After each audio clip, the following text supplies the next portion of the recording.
Alone, we can do so little. Together, we can change the world. Countless souls are working to find solutions to make a better life for all and for our planet. From 61 nations, 334 teams, we want to recognize 4 teams in our Life's Good Award. Salutum may have the solution for Green Earth. They want to sustain the convenience of plastic while eliminating the waste. Their bioplastic dissolves and degrades in water, leaving almost no trace behind. I want to eliminate plastic waste for good. Dot Incorporated dreams of an equal world. They believe the visually impaired have the right to see what we see.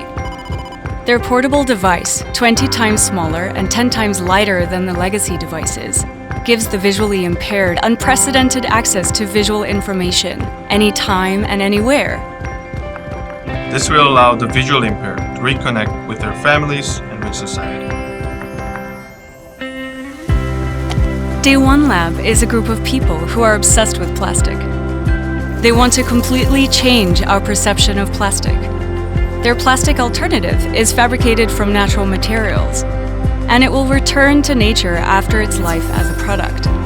Let's begin day 1 of World Without Plastics. Nona Technologies has a new take on desalination. They want to provide fresh water on demand for all. Their portable device can make seawater drinkable. We hope to make a difference for the people in the harshest environments. For our planet and our people, Life's Good Award. LG.